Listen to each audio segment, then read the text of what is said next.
Hello दोस्तों, आज हम एक बहुत ही इंपॉर्टेंट लाइफ प्रोसेस डिस्कस करेंगे जिसका नाम है excretory system.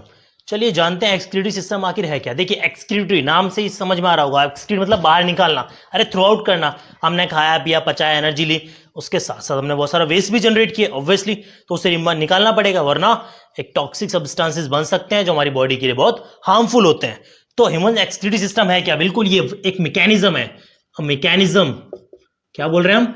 Mechanism to expel out waste, mechanism to remove waste, mechanism to remove waste from the body। अरे भैया इतना सब कुछ खाया पिया है तो कुछ जो वेस्ट जनरेट किया उसे निकालना भी तो पड़ेगा। तो उसके लिए भगवान ने हमारी बॉडी में बहुत अच्छा सिस्टम जनरेट किया। कौन सा? एक्सक्रीटरी सिस्टम, यानी कि mechanism to remove waste from the body. अब देखते हैं, अच्छा पहले एक चीज सीखेंगे, पढ़ेंगे हम इस बेसिस पर, यानी कि ऑर्गेन्स जो है, एनिमल्स हैं, अलग अलग तरीके के ऑर्गेनिजम्स हैं जो अलग अलग वेस्ट सिक्रीट करते हैं।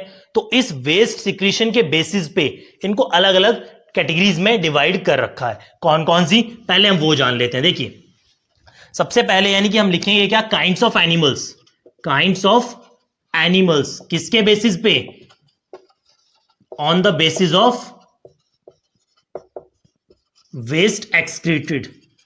किस तरीके का वेस्ट वो जनरेट करते हैं उसके बेसिस पर कुछ अलग अलग टाइप्स बताए गए हैं। कौन कौन से? देखिए फर्स्ट है अमीनोटैलिक। कौन सा? अमीनोटैलिक। देखिए नाम से बहुत सिंपली आप ऐसे चुटकियों बजाते याद कर सकते हैं। कैसे? देखिएगा, अमीनोटैलिक नाम याद रखिएगा बस, अमीनोटैलिक। अमीनो में क्या पहला वर्ड क्या आ रहा है? अमीनो। तो ये लोग क्या एक्सक्रीट करते होंगे? यानी कि वो एनिमल्स जो एक्सक्रीट करते हैं क्या? Amino acids. सिंपल सा है, अमीनोटैलिक मतलब वो एक्सक्रीट करेंगे क्या? Amino acids. एग्जाम्पल्स कौन से हैं इसके? यानी कि इसमें एग्जाम्पल आ जाते हैं इसके, जो मोलस्का फाइलम है हमारा, जो मोलस्का फाइलम है वो पूरा इसमें एग्जाम्पल में आ जाता है। जैसे उनियो है और आपका एस्टेरिस है, ये इसके एग्जाम्पल हो गए। दूसरा कौन सा है आपका? अमीनो के बाद अमोनो। कौन सा? अमोनोटैलिक। देखिए बस आई और ओ का फर्क है। अमोनोटैलिक। अमोनोटैलिक वो ऑर्गेनिज्म जो क्या सिक्रीट करेंगे? अमोनो। अमोनो से अमोनिया। क्या सिक्रीट करेंगे? एक्सक्रीट करेंगे ammonia. These excretes ammonia. Okay exam. अच्छा इनको ना requires a lot of water, इनको बहुत सारे पानी की जरूरत होती है इनको। अब पानी से आप एग्जाम्पल भी याद रख सकते हैं क्या? इसमें एग्जाम्पल आते हैं कौन से? Aquatic animals. एग्जाम्पल में क्या याद रखेंगे आप? एक्वेटिक और कुछ एम्फीबियंस भी। ओके तो ये इसके एग्जाम्पल्स हो गए। अब दो कैटेगरी हो गई, अमीनो अमोनो। अब मैं इन्हें इरेज कर रहा हूं, आप चाहे तो स्क्रीनशॉट ले सकते हैं। इसके बाद हम थर्ड लिखेंगे। ओके अब आता है थर्ड कैटेगरी की तरफ। तो थर्ड कैटेगरी देखिएगा आप कौन सी है। थर्ड कैटेगरी है यूरियोटैलिक। देखिए सभी के नाम से ही आप याद रख सकते हैं उसको, यूरियो। यूरियोटैलिक। कौन सा है यूरियोटैलिक? यूरियो से देखिए ई छूट गया, यूरियोटैलिक। यूरियोटैलिक की बात करें जो एक्सक्रीट करेंगे क्या? यूरिया। ये क्या एक्सक्रीट करेंगे? यूरिया। यूरिया। एग्जाम्पल्स, अरे हम लोग खुद यानी कि मैमल्स, इसके एग्जाम्पल्स क्या है? मैमल्स। ओके फोर्थ कैटेगरी देखिए, फोर्थ कैटेगरी है यूरिकोटैलिक। देखिए यूरिको, यहां भी बस स्पेलिंग पे फोकस करिएगा, बस यूरियो यूरिको इतना सा डिफरेंस है, बहुत छोटा सा। यूरिको यानी कि वो एनिमल्स जो क्या एक्सक्रीट करेंगे? यूरिको फॉर यूरिक एसिड। क्या एक्सक्रीट करेंगे? Uric acid. Okay uric acid. तो एग्जांपल्स क्या होंगे इसके? इसके एग्जांपल्स होते हैं क्या? बर्ड्स या फिर रेप्टाइल्स, ये इसके एग्जांपल्स हैं। ओके इसके बाद एक और लास्ट कैटेगरी हम देख लेते हैं क्या? ग्वेनोटैलिक। कौन सा? ग्वेनोटैलिक। ये क्या एक्सक्रीट करते हैं? ये एक्सक्रीट्स करते हैं guanine. Excretes guanine. Okay examples, examples देखिए इसके, इसके एग्जांपल में आता है इसका स्पाइडर। इसका एग्जांपल आ जाता है स्पाइडर। तो बात करें ह्यूमन एक्सक्रीटरी सिस्टम, देखिए डायग्राम से पहले हम ऑर्गन्स की बात करते हैं। ह्यूमन एक्सक्रीटरी सिस्टम है, ह्यूमंस की बात कर रहे हैं हम। तो पहले तो डायग्राम से इसके ऑर्गन्स की बात समझते हैं। देखिए जो इसका सबसे मेजर ऑर्गन है जो हमारी बॉडी में एक्सक्रीटरी सिस्टम का major organ, that is kidney. यानी कि हम लिखेंगे ऑर्गन्स इन्वॉल्व। ऑर्गन्स कौन कौन से ऑर्गन्स इन्वॉल्व होते हैं? तो ऑर्गन्स इन्वॉल्व में फर्स्ट आपका आएगा किडनी, मेजर ऑर्गन जो एक्सक्रीटरी सिस्टम का पार्ट है। उसके बाद देखिए ये देखिए ये आपकी लेफ्ट किडनी है और ये राइट। देखिए जब भी हम बायोलॉजी में कोई भी डायग्राम बनाते हैं, ठीक है, तो इस तरीके से देखिएगा, मेरे को देखिएगा, ये मेरा लेफ्ट पोर्शन है, ये मेरा राइट पोर्शन है। तो ये जो है ये लेफ्ट किडनी और दिस वन इज राइट, ये लेफ्ट किडनी है और ये राइट किडनी है। ओके, बात करें तो ये हो गई आपकी किडनीज, दो होती हैं किडनीज। उसके अलावा यूरेटर्स, यानी कि ये जो ट्यूबुलर पाइप्स हैं, ये जो ट्यूबुलर यानी कि जो वेस्ट को लेकर आते हैं किडनी से, तो सेकेंड ऑर्गन हो गया आपका यूरेटर्स, यूरेटर्स। उसके बाद यूरेथ्रा और एक यूरिनरी ब्लैडर, यूरिनरी ब्लैडर जहां पे यूरिन स्टोर होता है, यूरिनरी ब्लैडर, और उसके बाद यूरेथ्रा, यानी कि with the help of urethra जो यूरिन है वो बॉडी से एक्सक्रीट आउट हो जाता है। तो ये मेरे चार ऑर्गन्स हैं जो एक्सक्रीटरी सिस्टम में इन्वॉल्व होते हैं। अब देखिए इनको हम डिटेल में वन बाय वन पढ़ते हैं। सबसे इंपॉर्टेंट ऑर्गन जो, देखिए होता क्या है किडनी में, जो वेस्ट है वो फिल्ट्रेट होता है, यानी कि ब्लड से जो वेस्ट है वो फिल्टर होता है। फिल्टर होने के बाद यूरेटर्स के थ्रू, यूरेटर्स एक ट्यूबुलर स्ट्रक्चर है, यूरेटर्स के थ्रू वो यूरिन यूरिनरी ब्लैडर तक पहुंचता है, यूरिनरी ब्लैडर में वो स्टोर होता है, और फिर स्टोर होने के बाद एज पर रिक्वायरमेंट्स वो हमारी बॉडी से एक्सक्रीट आउट हो जाता है थ्रू यूरेथ्रा। तो ये तो होता है एक फ्लो। अब इनको डिटेल में देखते हैं किडनी को। देखिए सबसे पहले किडनी की बात करते हैं। फर्स्ट वन इज किडनी दी, यानी कि एक तरीके से हम ये भी कह सकते हैं पूरा एक्सक्रीटरी सिस्टम में पढ़ना क्या है, सिर्फ किडनी पढ़नी है हमें। अगर किडनी पूरी अच्छे से समझ गए तो आप पूरा एक्सक्रीटरी सिस्टम समझ गए। तो ध्यान दीजिएगा इस पे। देखिए पहली चीज तो किडनी कितनी होती है, 2 इन नंबर्स। नॉर्मल ह्यूमन बीइंग्स में कितनी होती है, 2 इन नंबर्स, यानी कि 2 किडनीज होती हैं, एक लेफ्ट और राइट, ठीक है ना। किडनी शेप क्या होता है इनका, बीन शेप्ड। किस शेप की होती है, बीन, एक बीन यानी कि राजमा, राजमा उस शेप की होती है, बीन शेप्ड। ओके, इनकी बात करें लेंथ की, तो ये लगभग लगभग 4 to 5 इंचेस इनकी लेंथ होती है, 4 to 5 इंच जो है वो इनकी लेंथ होती है। इसके अलावा किडनी में और क्या होता है, देखिए किडनी के ऊपर एक और चीज बता दूं, किडनी के जस्ट ऊपर जो है आपकी ग्लैंड्स होती हैं, कौन सी, एड्रिनल ग्लैंड्स लोकेटेड होती हैं। अच्छा, अब इसके स्ट्रक्चर की बात करें, देखिएगा तो ये जो बाहर का पोर्शन है, देखिए ये जो आउटर, किडनी को 2 मेजर पार्ट्स में डिवाइड किया है, आउटर में एक इनर में। तो आउटर में क्या होता है आपका कॉर्टेक्स, तो इट हैज टू पार्ट्स, इसके 2 पार्ट्स हैं। या तो आउटर कॉर्टेक्स हम बोलते हैं, जो आउटर पार्ट है उसको हम कॉर्टेक्स बोल सकते हैं, कॉर्टेक्स बोलते हैं, और जो इनर पार्ट है उसको हम बोलते हैं मेडुला।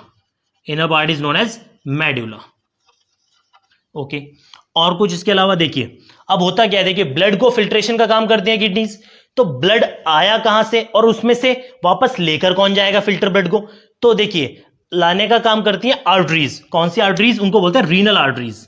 कौन सी, रीनल आर्टरी। रीनल आर्टरीज जो है brings blood to the kidney. ये जो है हार्ट से किडनी में जो ब्लड लेगा, देखिए आर्टरी है यानी अवे फ्रॉम हार्ट, हार्ट से आएगा किधर, किडनी तक, कौन लेकर आएगा, renal arteries brings blood to the kidney, kidney तक लेकर आती हैं। ओके, तो फिर फिल्टर होने के बाद ब्लड लेकर कौन जाता है, देखिए फिल्टर होने के बाद यानी वेस्ट को रिमूव करने के बाद, that is done by renal veins. Renal vein carries away, carries filtered blood, यानी कि हम कह सकते हैं filtered blood, filtered blood from kidney, यानी किडनी से लेकर जाती है।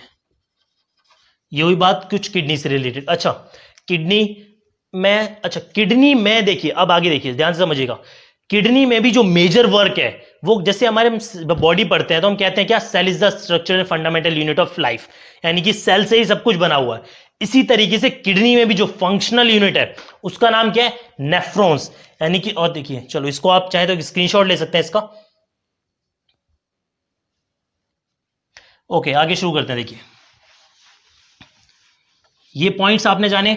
अब एक और इंपॉर्टेंट पॉइंट, किडनी में क्या कंटेन्स करते हैं, इट कंटेन्स नेफ्रॉन्स, या और कितने ये भी मैं बता दूं, ईच किडनी यानी कि एक किडनी लगभग लगभग 1 मिलियन नेफ्रॉन्स होती है। Each kidney contains 1 million nephrons, about 1 million nephrons. सोचिए कितने सारे नेफ्रॉन्स, एक किडनी की बात हो रही है, ठीक है ना। Each kidney contains 1 million nephrons, और इन्हीं नेफ्रॉन्स को ही हम कहते हैं क्या, फंडामेंटल या functional unit of kidney, nephrons. Nephrons की बात कर रहे हैं हम। Nephrons are called structural and functional, structural and functional unit of kidney.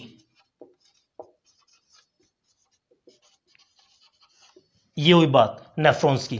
और इसी वजह से देखिए जो ब्रांच है साइंस की जिसमें किडनी की स्टडी की जाती है उसको क्या बोलते हैं? नेफ्रोलॉजी। क्या बोलते हैं उसको? नेफ्रोलॉजी। देखिए नेफ्रोलॉजी वो ब्रांच साइंस की जिसमें किसकी स्टडी की जाती है? किडनी की। तो ये कहां से नेफ्रोलॉजी क्यों पड़ा? बिकॉज जो फंक्शनल यूनिट है वो क्या है? नेफ्रॉन। इसीलिए नेफ्रॉन से क्या पर नाम पड़ गया? नेफ्रोलॉजी। तो nephrology is the structure and functional unit of kidney. ये तो हुई बात इसके किडनी के पार्ट्स स्ट्रक्चर की बात की। अब हम आते हैं इसके फंक्शंस पर। किस तरीके से हमारी बॉडी में यूरिन का फॉर्मेशन होता है, इस पूरे प्रोसेस को हम देखते हैं। देखिए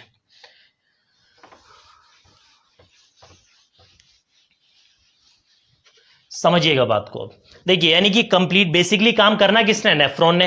तो यानी कि अब हमने पढ़ना किसको है? नेफ्रॉन को। अच्छा एक और चीज छूट गई, मैं आपको बता दूं।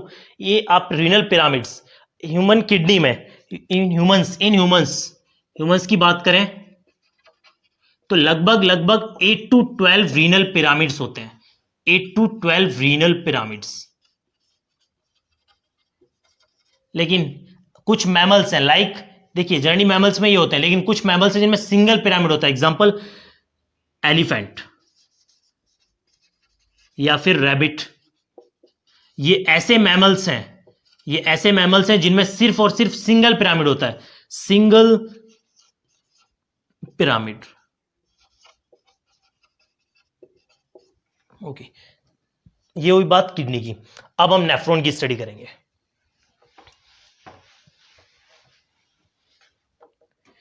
देखिए नेफ्रॉन्स, एक पॉइंट मैं आपको बता चुका हूं, क्या बोलते हैं इनको? Structural and functional unit of kidney. अब देखिए नेफ्रॉन के पहले स्ट्रक्चर, नेफ्रॉन का स्ट्रक्चर देखिए।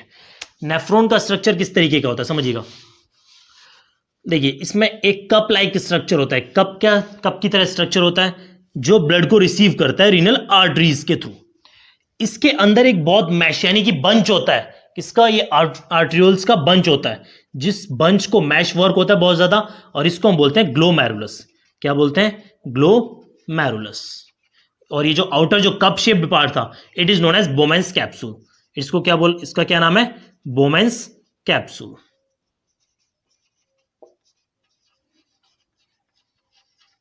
ओके बोमेंस कैप्सूल के बाद फिर फर्दर क्या होता है देखिए। अब इसमें से कुछ ट्यूबुलर स्ट्रक्चर निकलता है, यानी कि ट्यूबुलर स्ट्रक्चर, ट्यूब्स निकलती है इसमें से।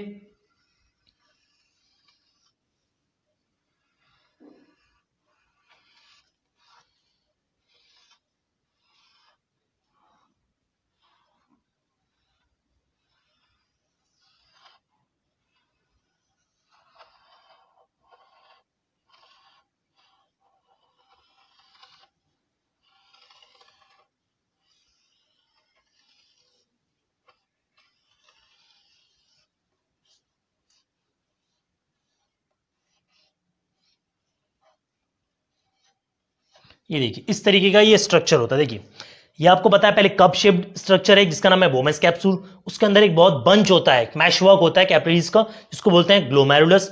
उसके बाद ये जो ट्यूबुलर स्ट्रक्चर है इनको बोलते हैं रीनल ट्यूबुल्स, यानी कि दो पार्ट में इसको डिवाइड कर सकते हैं। तो बोमेंस कैप्सूल हो गया ये, उसके बाद ये पूरा पोर्शन क्या कहलाता है? रीनल ट्यूबुल्स, जिसको फर्दर डिवाइड किया गया। देखिए ये जो डिसेंडिंग पार्ट है इसको बोलते हैं PCT, means proximal convoluted tubule. Proximal convoluted tubule. उसके बाद ये जो लूप लाइक स्ट्रक्चर है इसका नाम है Henle's loop. It is known as Henle's loop. ये हेनलेज लूप है। उसके बाद वापस ये जो असेंडिंग स्ट्रक्चर इसको बोलते हैं डीसीटी, यानी कि डिस्टल कॉन्वोल्यूटेड ट्यूबुल, यानी कि ये पीसीटी, हेनलेज लूप और डीसीटी, ये पोर्शन जो है आपका रीनल ट्यूबुल्स, और ये था आपका बोमेंस कैप्सूल। पीसीडी, हेनलेज लूप और डीसीटी। अब इसके काम के बारे में जानते हैं, समझिए। देखिए जो यूरिन का फॉर्मेशन है, देखिए जो यूरिन का फॉर्मेशन है, मैं आप ये किडनी का डायग्राम जो आपका इरेज कर दे रहा हूं ताकि आप आगे का पोर्शन यहां पढ़ सकेंगे। देखिए